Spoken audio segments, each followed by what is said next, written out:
Pag-share ng fake news. Tapos pag pinakitaan mo ng resibo, i-delete. Pag nakakita ng AI, Sara nakikipagkamay sa magbibigay ng gas, kinikilig. Magpiprint ng karton, susuotan ng jacket. Susubuan ng pagkain, nakakabagabag. Dito nga sa flip top, pag bumoto, pinapaliwanag. Yung gusto nyong iboto, di nagpapaliwanag. Pinapaliwanag ko sino yung sumulat ng Noli at Elpili at yung pinakarason kung bakit. Tapos pag naiisip kong taon-taon, paulit-ulit nyo yung tinatapik, ang sakit sa anit. Sa mga estudyante, payag kayo, yung nagbibigay ng test, di marunong mag-fact check. May dumating lang na oil tanker, pangalan Sara Sky, may post agad to. Para kang sintupre.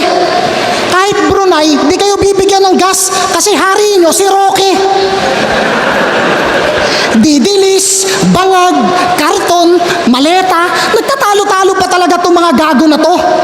O kay Imelda, may mga binawing alahas. Sa inyo naman, may nakatagong bato.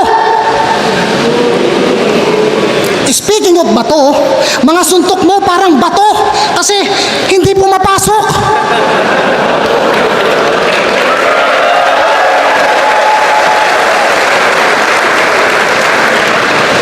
Yung iba naman, pabalik-balik ng Europa, ginawang hagdan, kakapanig panaog.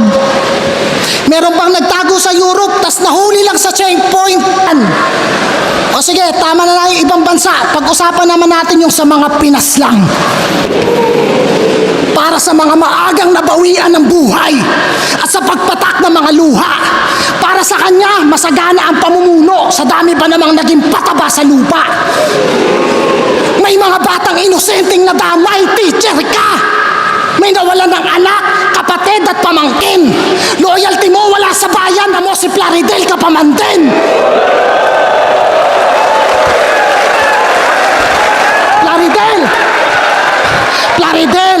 Plaridel, mahiya ka kila Luna.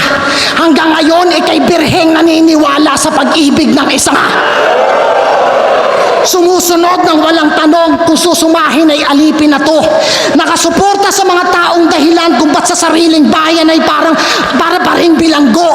Na para sila makalanghap na sariwang hangin, tayo ang naghihingalo. Nakayuko na ako sa sobrang papa ng tingin ko sa'yo.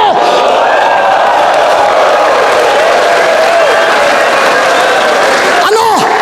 Iyak na lang kayo? Humanda kayo sa 2028? O ba't? Sino bang nabudol? Kami ba?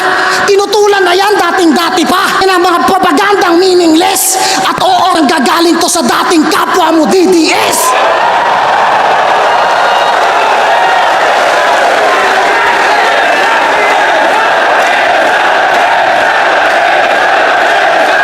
Ano? Budol?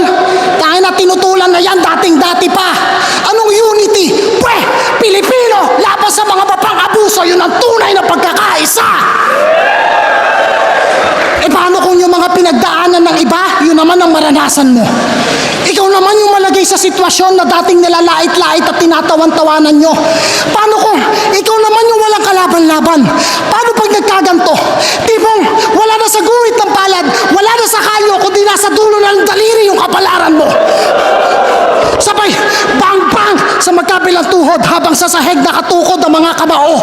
Parang idolo mo, sisiguraduhin kong hindi ka na makakatakbo. Wala akong pake kahit maraming saksi o sa harapan pa ng lente. Ikaw naman na magmakaawa. Tama na po, tama na po. Na mo, may basbas to ng presidente. Bang!